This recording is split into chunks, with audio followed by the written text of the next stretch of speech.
One of the first principles of soil health is keeping armor on the soil.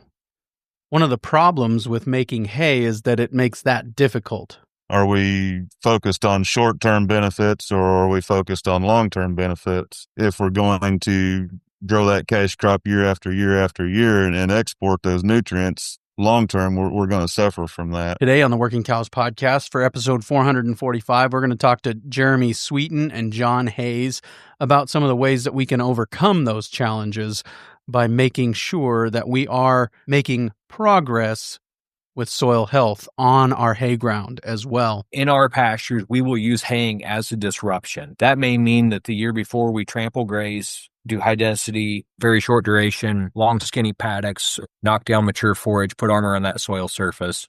And then if we come back through the following year and we make hay off of that, we're very cognizant about when we do it. But the other is we set our hay equipment up differently than we would. In our case, we roll the head back, we drop the skid shoes on the swather, and we leave as much leaf area and growing armor as possible. So then if you can have those, you're not completely shutting the photosynthesis down on that plant. There's leaf area there that's helping protect the soil, but it's also keeping the soil surface cooler. That armor's not degrading as fast. You're conserving moisture. All that and more on this episode 445 of the Working Cows podcast, brought to you by Understanding Ag. Welcome to the podcast that gives producers a platform to discuss and share paradigm-challenging practices. Practices that have increased the effectiveness of their operation and the joy that their families have received from this lifestyle.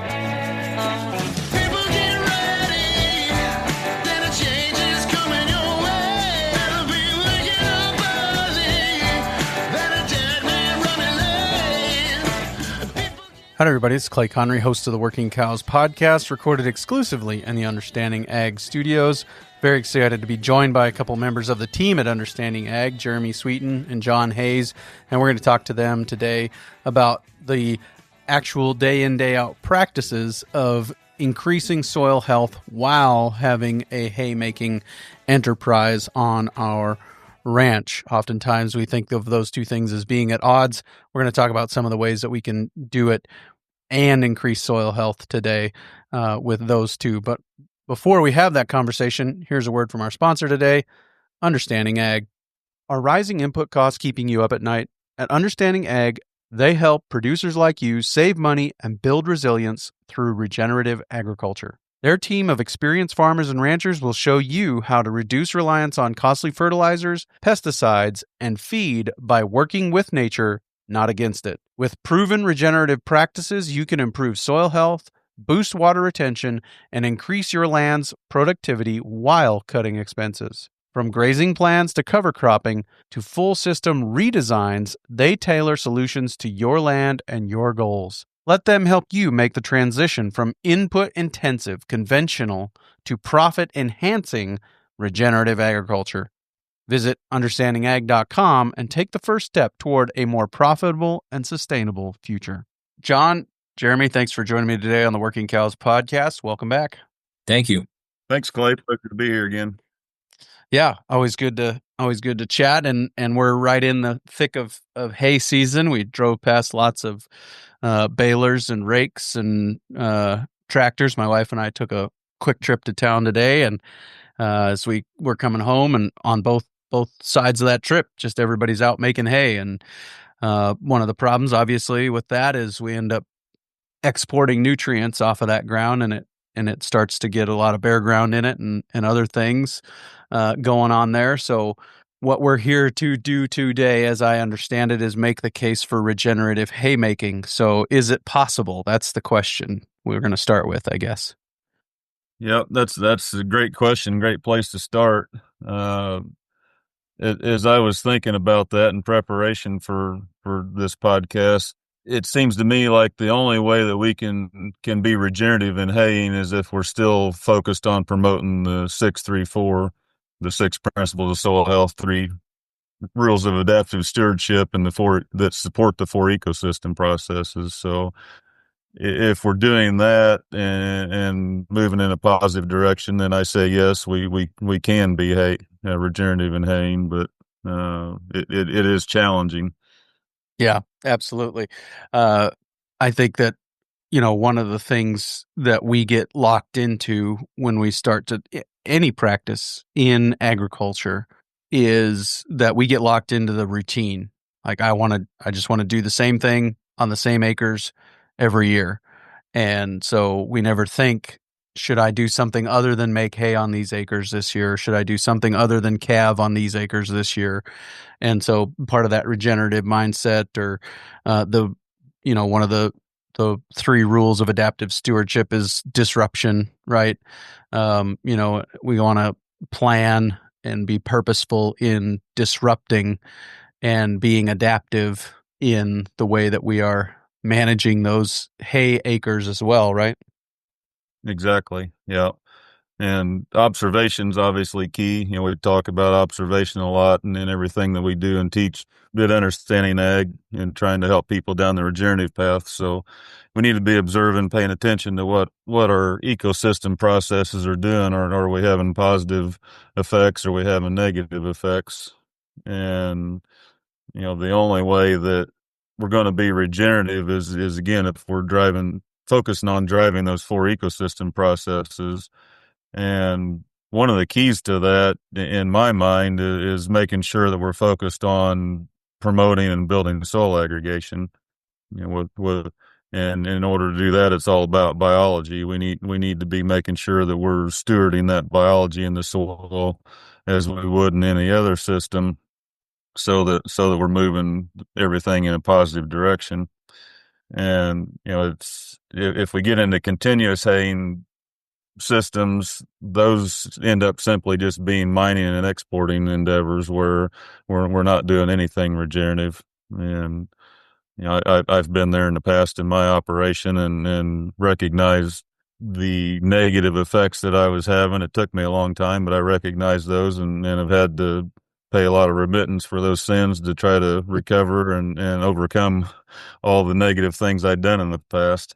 But Yeah. again, if we can focus on that biology and then use the simple tools that we have available, go out there with our shovel, go out there and see what's going on in the soils, do water infiltration tests, look at soil temperatures and what's happening on the surface of the soil.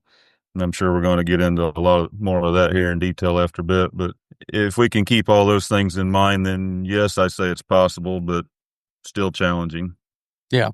Well, and I think one of the things that we should consider when we're talking about these shovel tests, water infiltration tests, tests in soil temps, tests in bricks, all these things that we would do is to do that on the acres that you're haying, and then go do that on other acres, like maybe the acres that are getting grazed, especially if they're being grazed, for short periods with long recoveries.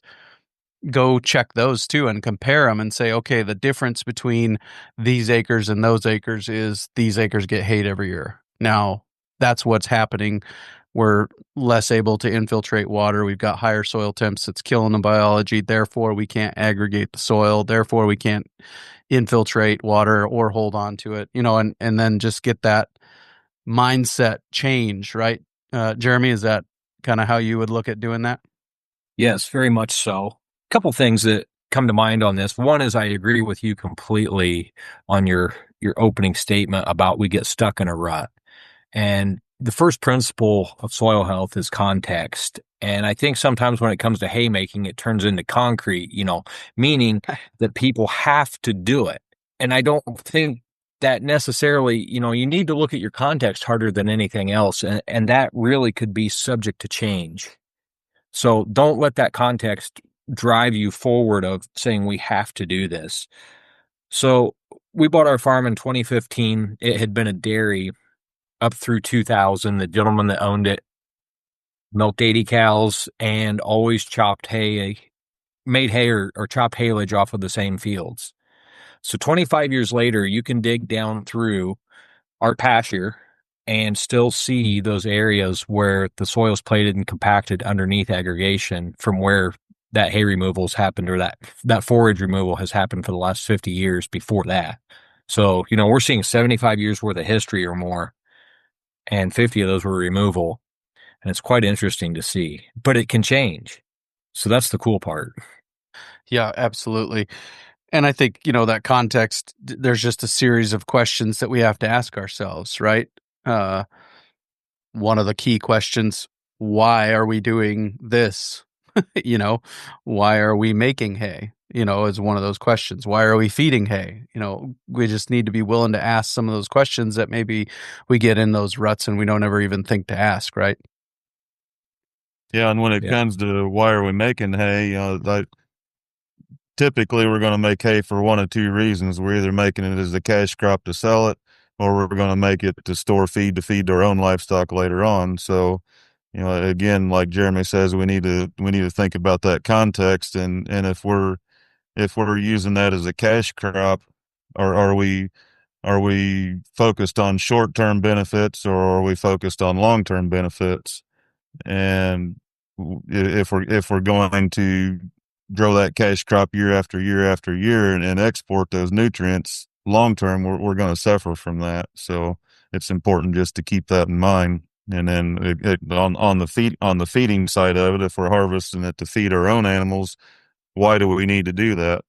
There are times when it's necessary to have hay to feed. There's times when it's useful to have hay to feed, but I think we've gotten too used to using hay as a crutch in livestock production for covering up for being overstocked Mm. at times. So, in many of our environments that we're grazing in and with livestock, we don't need to feed near as much hay as what we're feeding, and maybe we don't need to feed any hay at all, and if we're managing our forages properly. So again, why are we feeding it? That's a great question.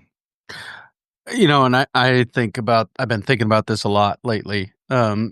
And kind of, if you'll indulge me with a thought experiment here for a minute, you know, just think about what you could do on those acres if you weren't making hay on them, namely grazing custom yearlings, or how many of those yearlings could you buy for yourself if you sold all the haymaking equipment?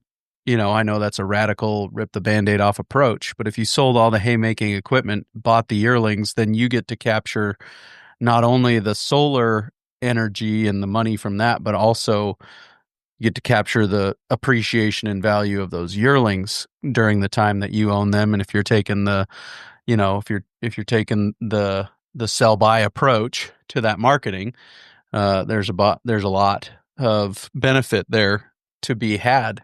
And so, you know, and I think really in my mind, the ideal scenario would be just to run the number of cows and pairs, if you want to do that, run the number that you can graze on through the winter most years.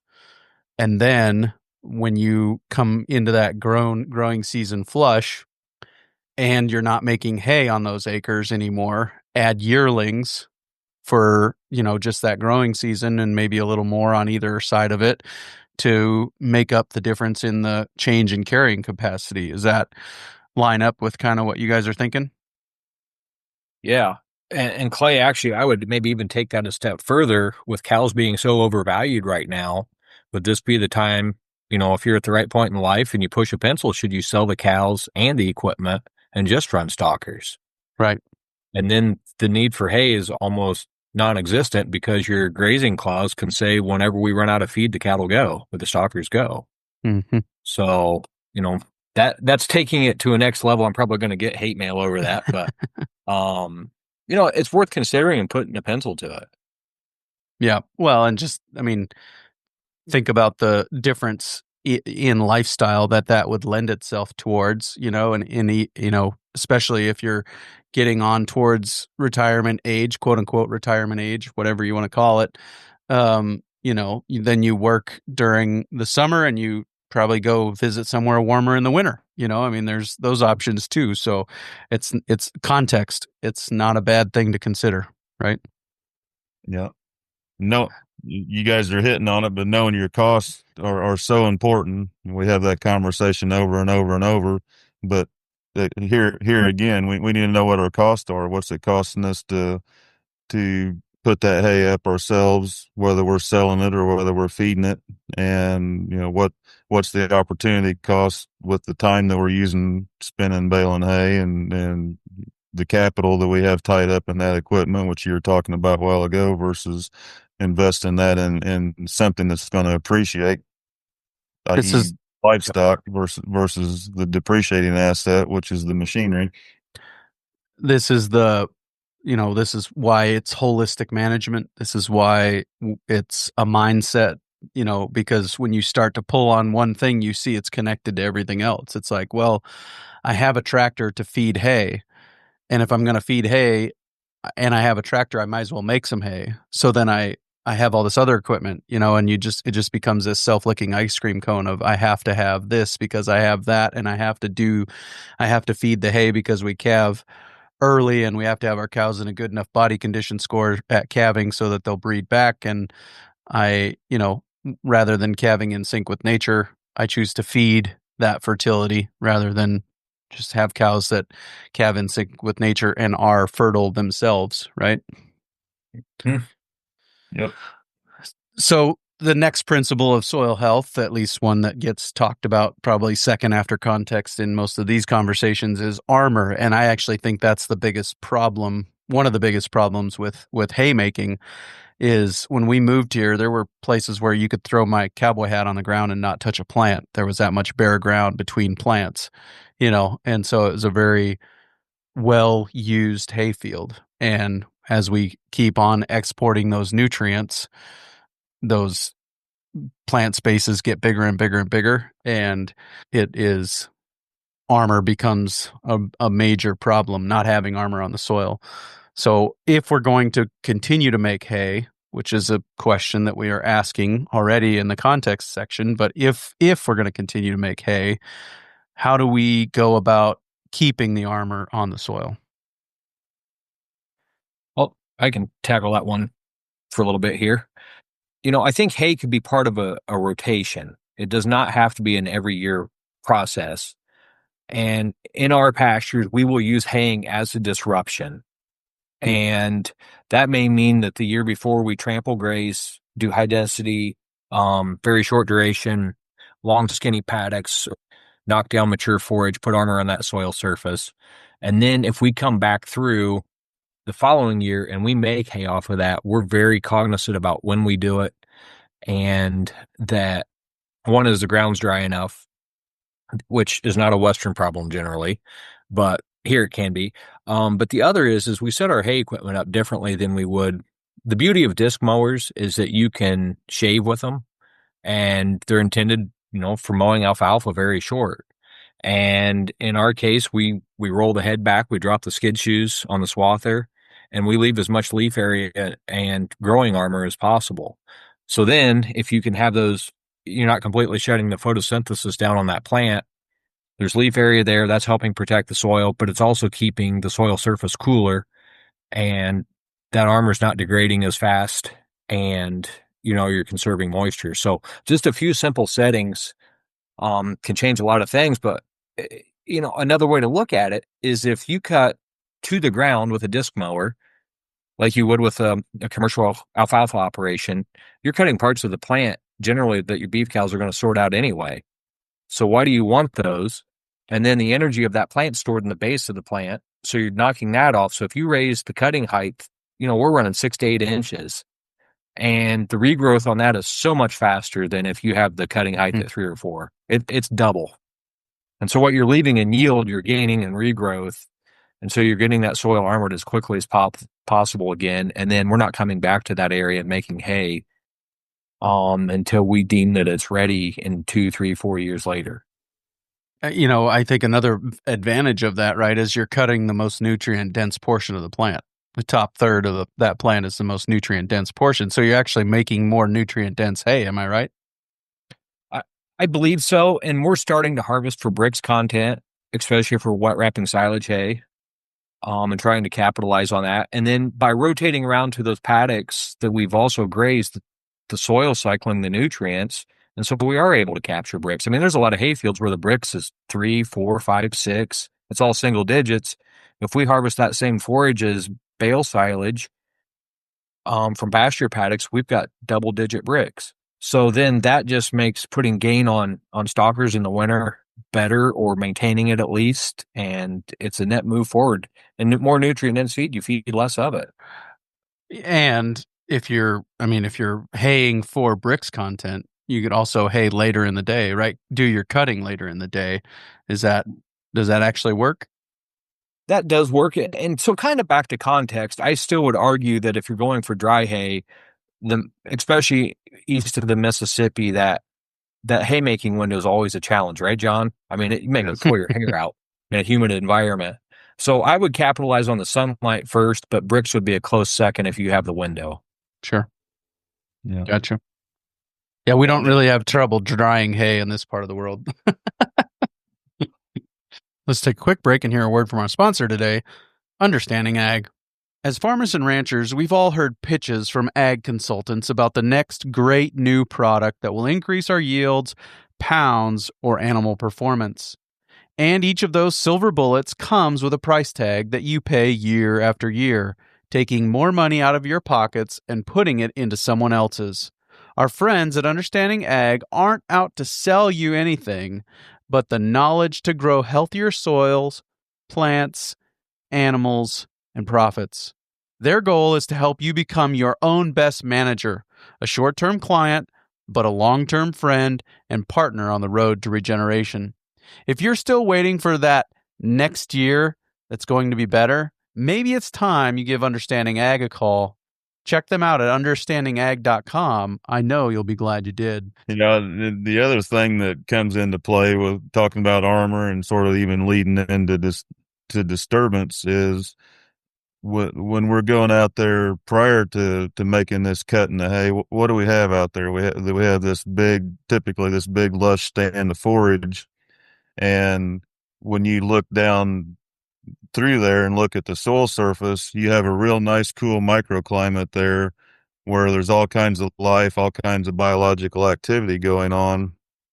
And like you mentioned, Jeremy, a lot of times here in east of the Mississippi, we're dealing with moisture. We're trying to figure out when to get in and cut that hay when we have a little window in between rains. And oftentimes our soils are fairly moist. So we go in there and we cut that hay crop off, let it lay there for a couple of days. Generally obviously the sun's going to be out and we're trying to dry this down.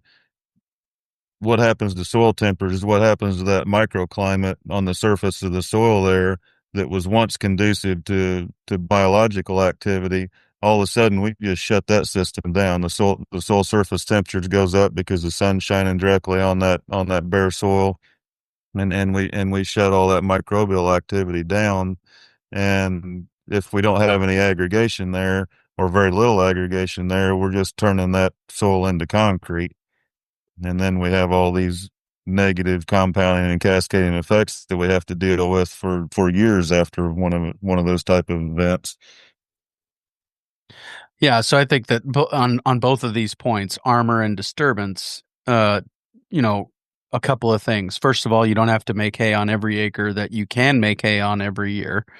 And secondly, you can leave the cutter up higher, take the top portion of the plants rather than the whole plant. And then, you're getting that benefit of not disturbing that microclimate there close to the soil surface that is really driving the ability of that land to be productive, right? Exactly. And I'm not sure if this is the right time for this, but I'm going to throw it in there anyway. One of the lowest hanging fruit about incorporating cattle, and if you're going to harvest hay, is being able to round bale it and leave it with natural sisal twine right there in the field and not touch it. I mean, that's a reduced input. You don't have to handle bales, and then you can come right back through and bale graze it. Yep. And I've got a friend I've talked about many times on the podcast that his strategy is to only put sisal twine in half of his baler. Only put sisal twine on one side when he's going to do that, so that it's even less. You're using less twine for one, but less. I mean, it's just there and it's ready to go. It stays together, but that's all it has to do. It doesn't need to get picked up and moved. So Right. Good point. the other thing facing us frequently, and I'm just, all of this is from my personal experience, because I bought a hayfield. And so diversity is the thing that we lack, and it's really funny. I have basically 2 quarter sections right next to each other. They're separated by a creek, and the section closer to the house was hayed more frequently than the section on the backside, and the section closer to the house is all crested wheat, with big plant spaces, bare ground. The section farther from the house is all western wheat and green needle with a lot less plant spacing. And so diversity becomes a big problem in haymaking for a lot of the reasons we've already talked about: lack of aggregation, lack of armor on the soil, all those kinds of things. So how do we manage a hayfield to increase diversity? I think I would tackle it just like you would pasture, because I think it needs to be part of your pasture rotation. I think those fields where you can give extended rest periods, let more species come in, and then harvest that hay if you absolutely have to have it, and then feed it back on the ground that it came from, is probably the best way to be regenerative. And, in a hayfield, it needs that animal impact and it needs the rest just the same. And as you start to build more and more carbon, more and more, and give more rest, more and more species will come in and it will just build off of itself. And we've seen that multiple times. In my neighborhood, That works really well. Go ahead, John. No, go ahead. I say that works really well in a system to where we're harvesting that hay to feed back to our own livestock. If we're growing hay as a cash crop, we might have our hands tied behind our back, especially if we're going to use that same acreage year after year after year for a cash crop. And I did that for a number of years on a lot of my tillable ground. I grew that alfalfa orchard grass, trying to chase that premium hay market, whether it be horse or dairy, and a lot of cases horse hay in our part of the country. And you have extremely low diversity or almost no diversity. The orchard grass typically doesn't survive the short rest periods between cutting events, and if you're mowing too low, that's even harder on the grass. So eventually you end up with a predominantly legume stand out there. And thing that a lot of people don't recognize or realize is a high legume component in your forage out there, or if it's all legumes, you're going to collapse your soil structure. You're not going to have any soil aggregation in a very short period of time. And again, I had to learn that the hard way myself. So trying to manage, like Jeremy says, manage those systems holistically, to make sure that we're promoting diversity in there are going to have the positive effects that we're looking for, as opposed to the negative effects of the low diversity or monoculture systems. And the reason that legumes tend to collapse soil structure is because they are producing nitrogen, which feeds biology, which consumes carbon. Is that right? Yes, and we're not putting any carbon back in the system with the legume. And our carbon and nitrogen ratio gets thrown out of whack, and then problems ensue. Right. We need those grasses in there to not only pump carbon back into the system, but also leaving some residue behind in the grazing system where we can trample some of that down and have some carbon on the soil surface. You get your previous podcast with Keith Burns. He talked about how important it was to have that living plant pumping that liquid carbon into the soil, and how beneficial that was to the system. So I think that's important to remember that and understand how that works. What are some other things that you would suggest as far as highly diverse mixes in the hayfield, or some of those ways of thinking about it to actually the plant communities you're targeting. I know varying season of use and different lengths of rest periods and incorporating livestock at different times of the year or cutting at different times of the year are going to be a part of that. But actually getting that diversity to show up. But if you were going to go out and plant something or whatever, what are some of the mixes that you might consider?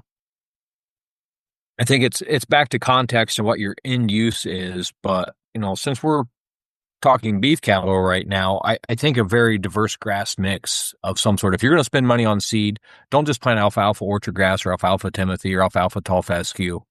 Look at adding a decent amount of grasses to that mix and reducing the amount of legumes.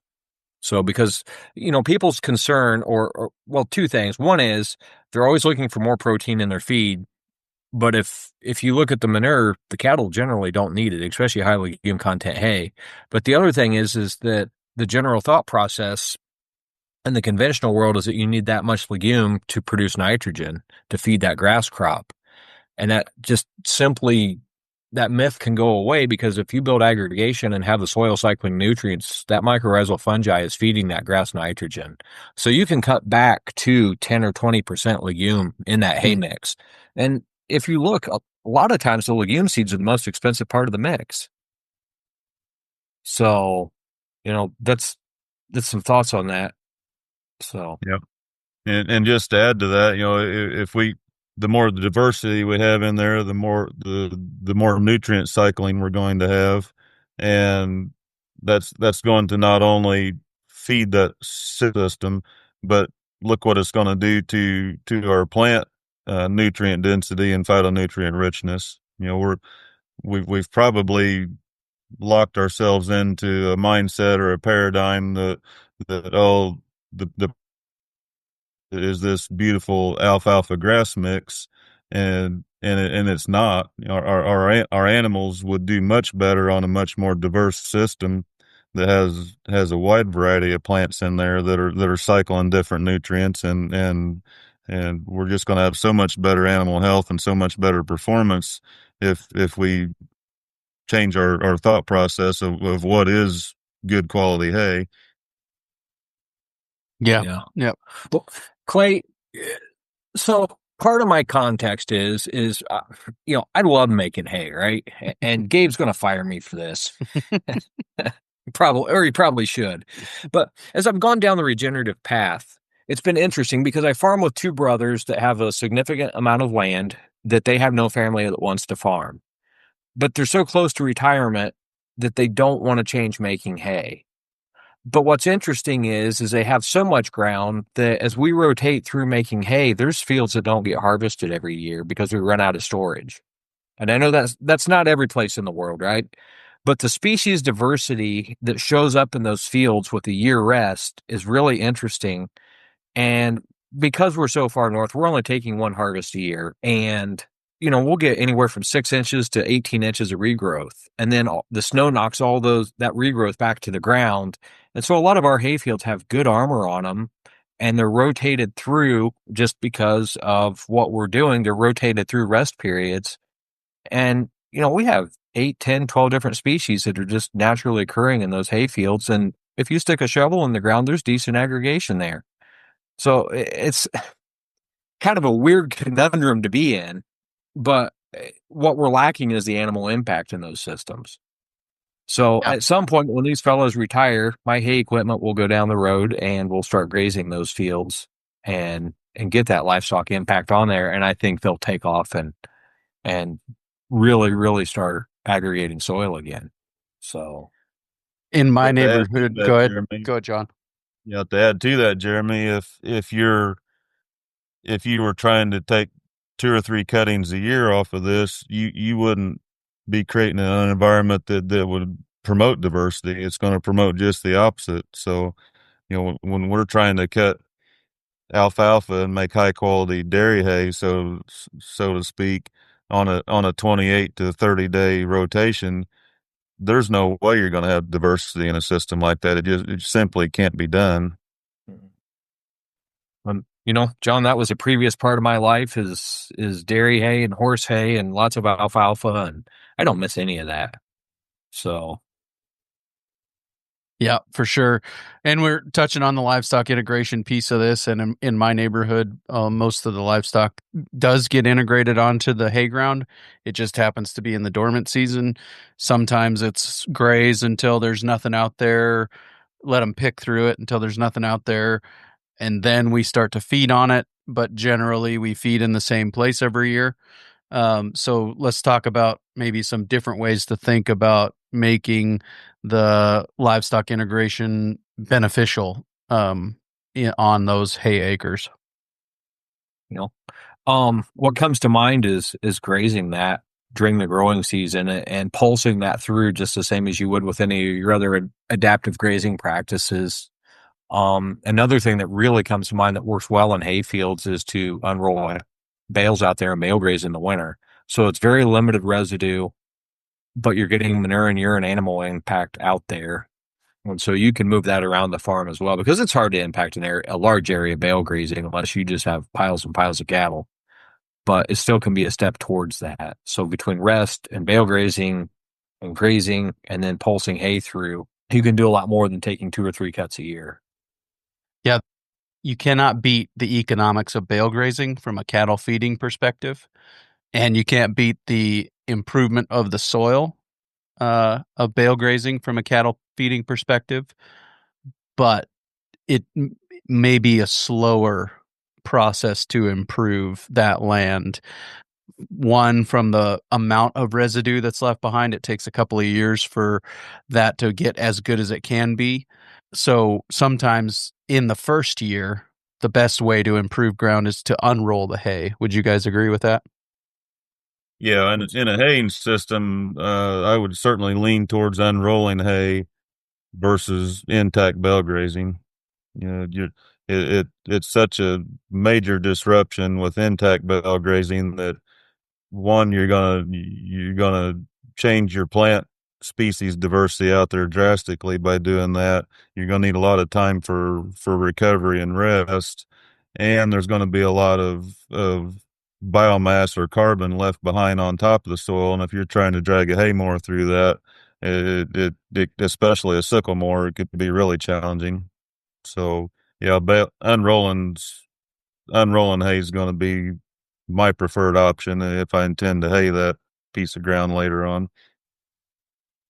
And I would reciprocate with that, John. Looking at some of our most degraded ground, we decided to pull it out of hay production completely, past previous history. And we've high density bale grazed on there. And in our, 40 inches of rain a year, it took 3 years before you could get through that with a hay mower again if you wanted to, because of the residue from the high density bale grazing. So you're exactly right. It really comes back to context. Yeah. Very good. The only the only principle of soil health we haven't covered yet is the living root.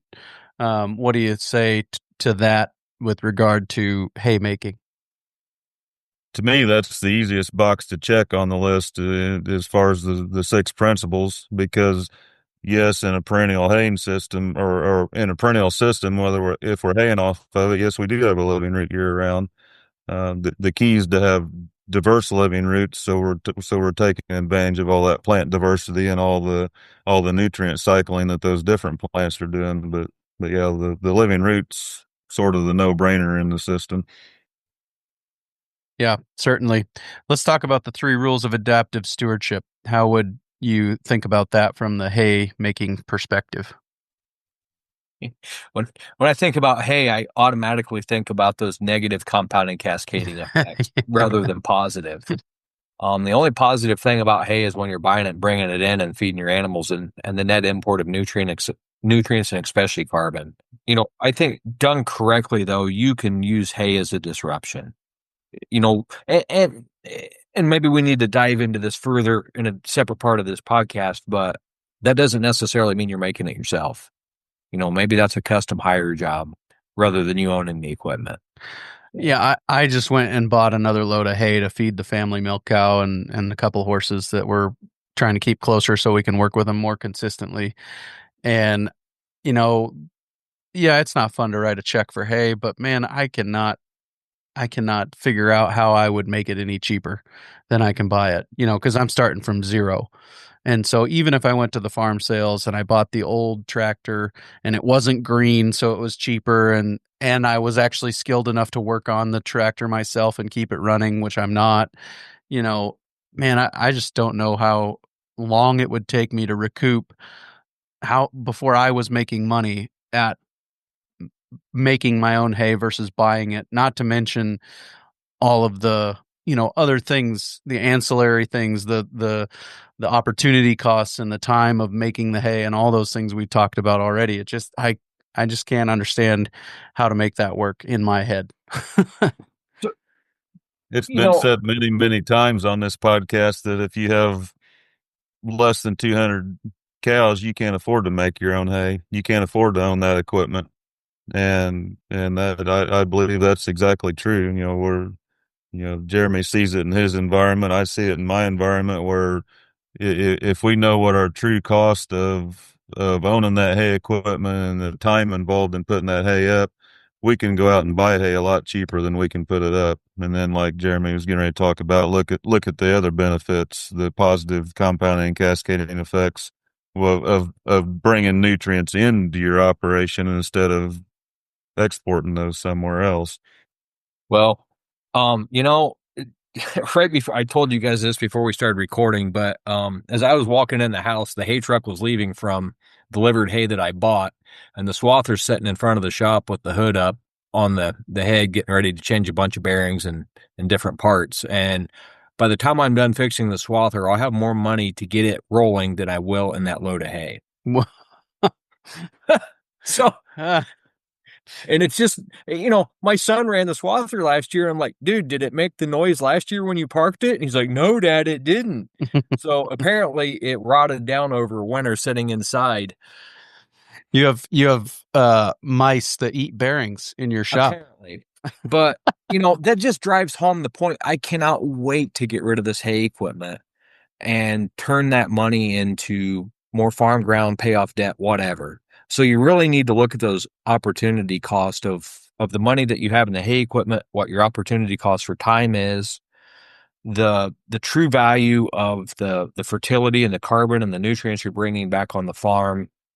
One part of, and we've hit this in other podcasts, but as our kids get older, I hate to think how much time I've spent making hay instead of spending time with family or doing other things that I enjoy. And it's very easy to get burnt out farming.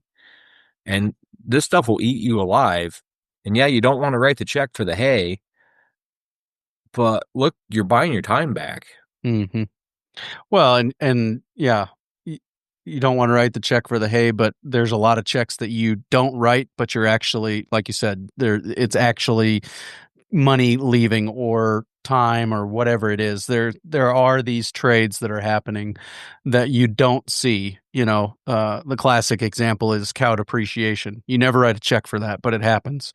And there are all kinds of other things out there. Depreciation on a swather that needs bearings. That's, you are going to write a check for that and you will get to see that. But I mean, just to put it in perspective between the load of hay versus the bearings on the swather, that's a really helpful, painful, but helpful thing to see, right? And if John, help me out with this a little bit, but if you look back at historic hay prices haven't gone up. They're pretty flat. They're pretty static. And right now the U.S. overall, I know there's pockets, but overall is in a hay surplus. And the inputs have risen. The equipment costs have gone up. Tires, fuel, filters, repairs, labor. All that's gone up. None of that. I mean, you never hear the dealer call up and say, hey, man, I just dropped the price of the swather $30,000. You interested now? Yeah. Nope. It went up another $30,000 or whatever piece of equipment it is. So, but Jeremy, they've got that one self-propelled baler that will tie a bale while it's making another one, and you never have to stop. I mean, come on. How can you pass that deal up? That's right. I think it's only 200,000. Right. Right. Yeah. I mean, we run really lean on our hay equipment for what we have. We like capacity for what we're doing. but it still burns up a month and a half or 2 months out of my summer. And then you throw in the weather factor, especially east of the Mississippi, and it gets really frustrating. But I wonder what would happen if I would take those same 45 to 60 days and focus on grazing stalkers or my cow herd and make those extra moves a day. What could I do with that? Or would that let me rent more ground because I could spend time hauling cattle to that next pasture? Could I increase my cow herd rather than making hay? Yeah. Yeah. Yep. I think we've kind of touched on disruption and compounding and cascading effects. I'd sure entertain further comments on those. And the diversity piece has come up a few times, but what else on this issue of the 3 rules of adaptive stewardship with regard to haymaking? The only other part I would add on diversity is I'm going to do this opposite, Clay. If you're going to buy hay to feed, get the most diverse hay that you can get so you have the opportunity to bring seed back on your farm. So if you're going to unroll bales in a hayfield, get some diverse, more mature hay that you can take opportunity to grab that seed and let the cat. Yep. Yeah, that's the hay I bought is 2 plants in that hay bale that I don't have here. And so glad to have them. Welcome to the community, right? Cool. Okay, so now I think another thing, and we've talked a lot about this, the costs associated with making hay. Are there other things that you would add to that list that we've already discussed, or other perspectives that you would want to cover on the knowing your costs as far as making hay and some of those things?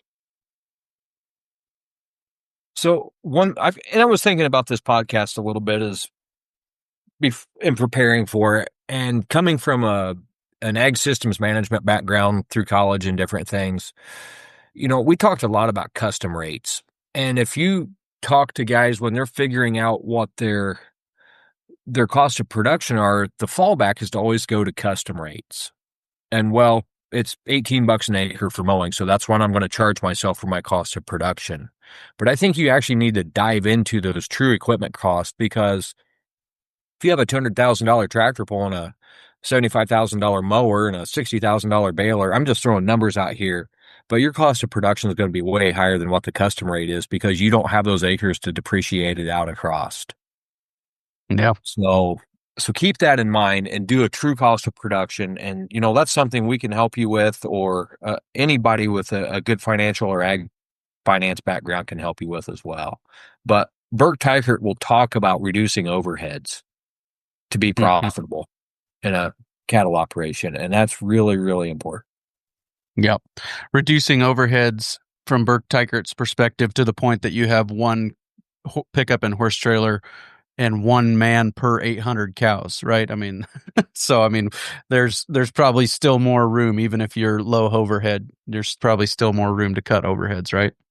Yes. So, and part of that can be is if you buy hay and if you say, look, I'm done with hay, and this doesn't have to be a rip the Band-Aid off, but it ought to be pretty close to it.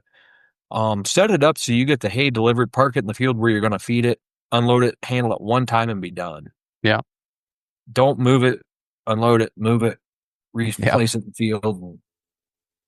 Yeah, that is a diesel intensive industry, that haymaking. I mean, we burn diesel to cut it, we burn diesel to rake it, we burn diesel to bale it, we burn diesel to move it, we burn diesel to haul it, we burn diesel to unload it, we burn diesel to move it again and feed it. And then sometimes you even burn diesel to spread the manure out because you've got too much manure where you feed every year. And so there just becomes this continual treadmill of needing diesel. Right, John? Sure enough. The goal is to reduce inputs, right? Right. Anything else, John, you'd say there on costs, or we kind of covered that, you think? I can't think of anything else, but just can't emphasize it enough. You sit down and pay attention to know what your costs are, and then you can make good decisions if you know what your costs are. Yeah, that's the whole thing, right? At Rancher for Profit is separate your cow business from your land business and compare. could I make more money running someone else's cows? Could I buy this hay cheaper than I can make it myself? Those are just those paradigm shifting questions that we have to learn to ask and be willing to ask, and be willing to sit with the answer when it's uncomfortable, right? And Clay, I look at what financial load does each cow have to bear to own that hay equipment. So break out that hay business also, and then divide it out by the number of cows you have. In the Midwest, upper Midwest, I see so many folks that have way too nice, new, shiny hay equipment and way too few cows. They're so over-equipped. And you always hear the argument, or at least several customers, is, well, we need the quality. And I argue with them, are you selecting for the cows that are going to work for you, or are you working for those cows? Well, and it almost becomes that I know a lot of people love their cows, and that's why they struggle. So one of the reasons some people struggle in the ranching business is because they love their cows and they don't sell their cows when prices are high and buy back in when prices are low, and they don't manage cow depreciation. But I think that sometimes I love the equipment that the cows help me justify having. I think that's true too. As long as you can know that and recognize that, so be it. But Right. again, if you know what your costs are, then again you can make some good management decisions. And And maybe another thought to that is maybe you work with a neighbor. Maybe you don't get rid of all the hay equipment, but maybe you share equipment. So all of a sudden, collectively, you have 300 or 400 cows or 500 cows that you're feeding, and you're reducing the overall farm stocking rate to be more profitable, and you're just making enough hay to buffer yourself against when you need it, rather than just making hay saying we have to feed hay this X number of months out of the year. Maybe it's a hybrid plan. Yeah. You can become more regenerative doing what you're doing, reduce overheads, work together, and depreciate that equipment out over more animals, and still be more profitable. Some of the best and most profitable managers I know are the guys who understand that once you start feeding hay, you don't have to feed hay until they're back out to grass. It's 40 below and the wind's blowing 20 miles an hour and there's some snow with it too.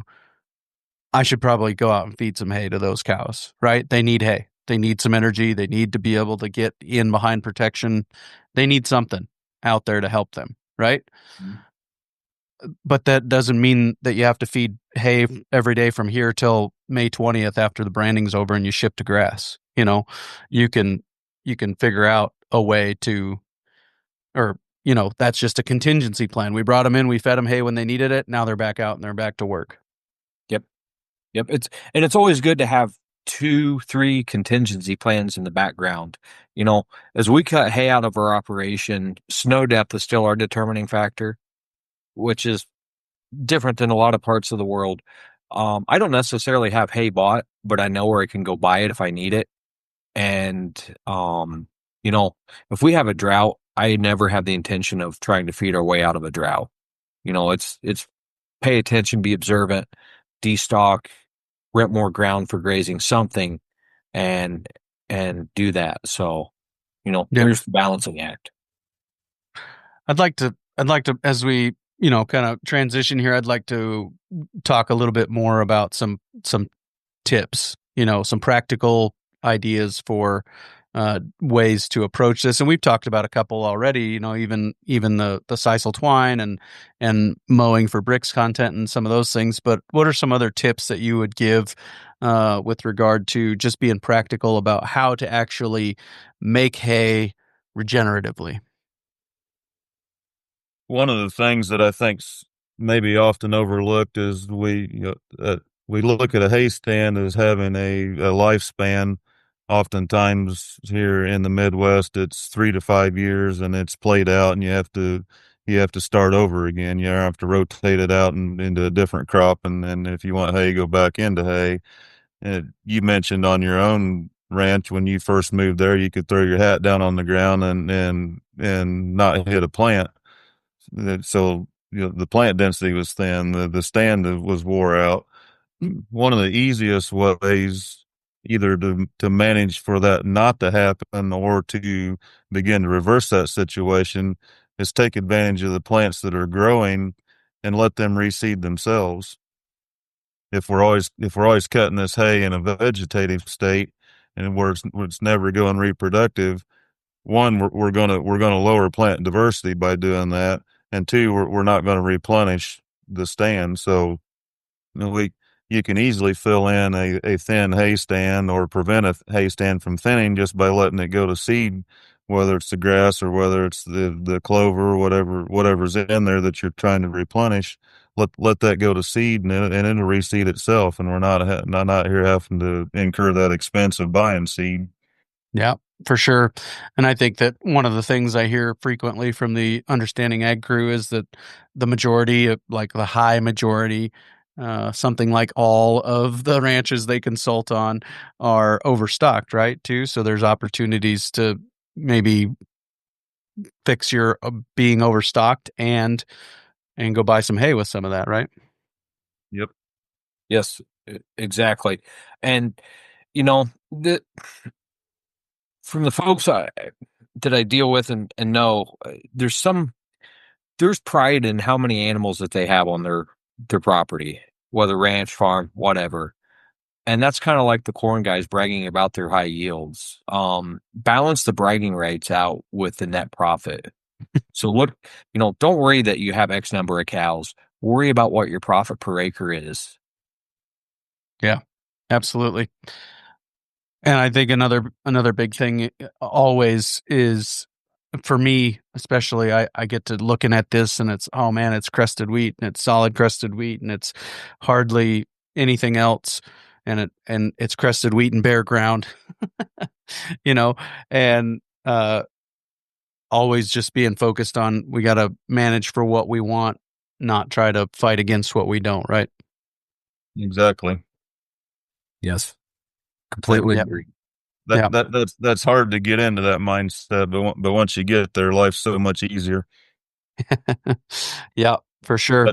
That's that working in synchrony with nature piece that we're trying to do in regenerative agriculture. Yeah. Yeah. Let the nature work, right? Let nature work for you. That reseeding, let the plants reseed themselves. That's nature working for you. Making use of those acres at different times of the year than just during the haying season. That's going to lend itself towards more biodiversity. That's another example of letting nature work for you. So I think there's opportunities all over. We just have to change our mindset. Mm-hmm.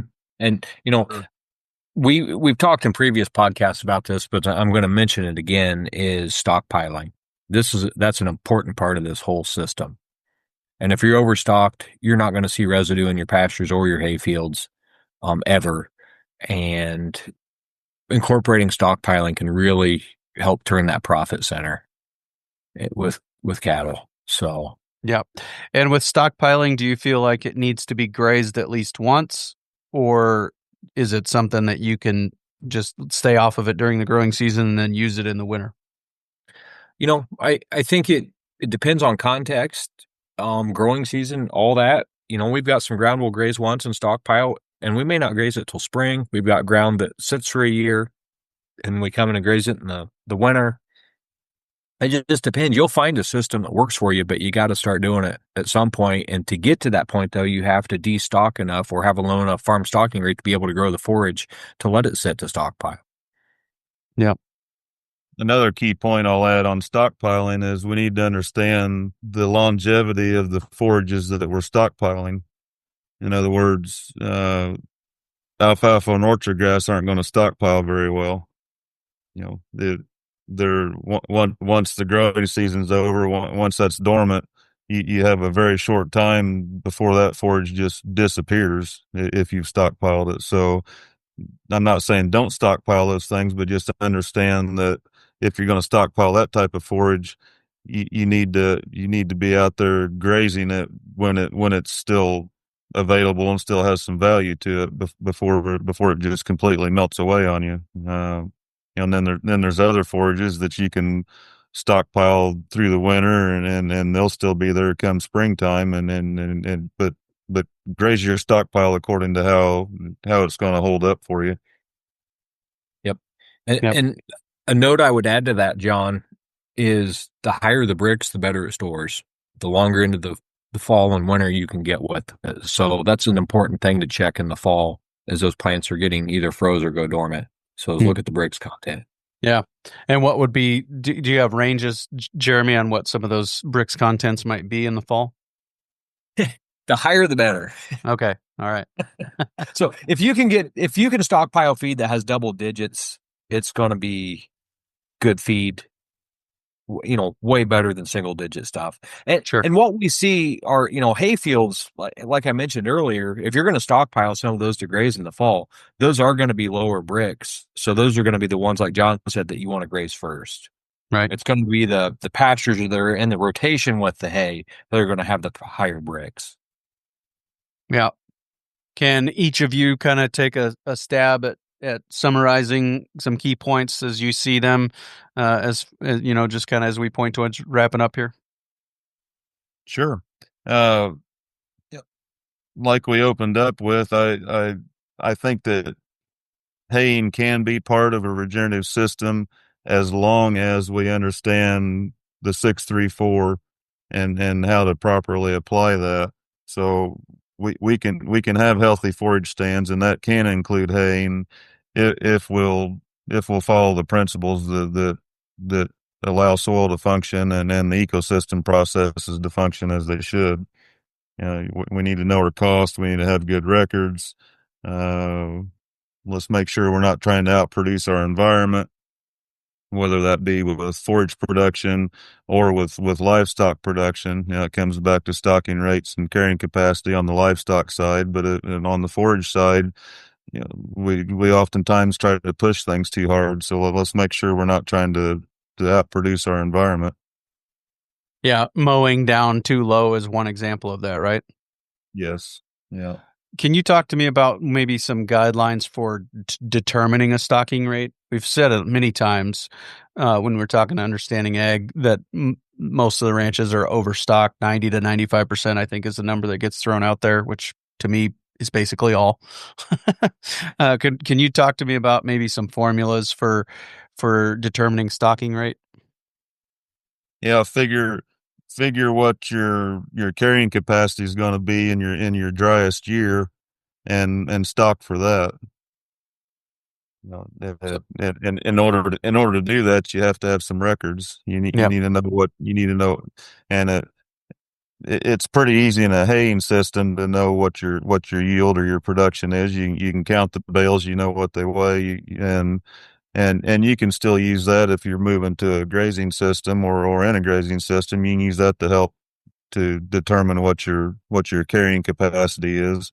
But again, stock your place to where whatever you can produce in a 12-month period there is you're going to have enough forage for that. And if you have excess forage, like we've discussed earlier, you can bring in other classes of animals. You can do custom grazing. There's lots of things you can do if you have excess forage. But otherwise, if you're stocked to your driest year, your worst year, you're probably never going to run out of feed. Yep. Go ahead, Jeremy. I would answer that in the same way, but differently. When I go onto a farm or our own farm or a ranch, I love to see residue in their pastures. And if there's not residue, that means they're coming around too fast on their rotations. If there's a lack of diversity, we talked about grazing is going to show what you're managing for. If your grazing is showing that you're down to 3 species that can persist under high grazing pressure, then you're overstocked. Observation is going to show a lot of this. The amount of stockpile that a ranch or a farm has is important. The other way I would answer this is if you're starting to feed hay, you're the first guy in the neighborhood to do it, because the day the first frost hits or the growing season is finished and you're already feeding hay and you don't have any stockpile, really look at that stocking rate number. And, if you're grazing year round, you have ample forage, great, your stocking rate's good. But if you're supplementing hay when you could be grazing stockpile, you really ought to sharpen a pencil. Yep. Here's another thought experiment. As you're driving by your hayfield, when you've got all your bales sitting out there, count the bales and just figure each one of those is 1 month of feed for one animal. And that's probably a high estimate. You could probably do 2 yearlings per bale if you're, on your math, and then say, okay, what if I custom grazed yearlings on those acres, go double the number of bales is 1 month of feed for that many animals, and see how much cash flow that would have made. You think that's a helpful way to look at it? I like it. Yep.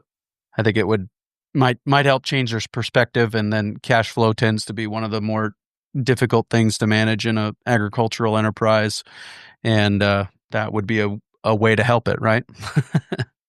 Yes. Sure would. Yes. All right. Very good, guys. I really appreciate the time today. And thank you. Thanks again for joining me. My pleasure, Clay. Thank you. Thank you so much.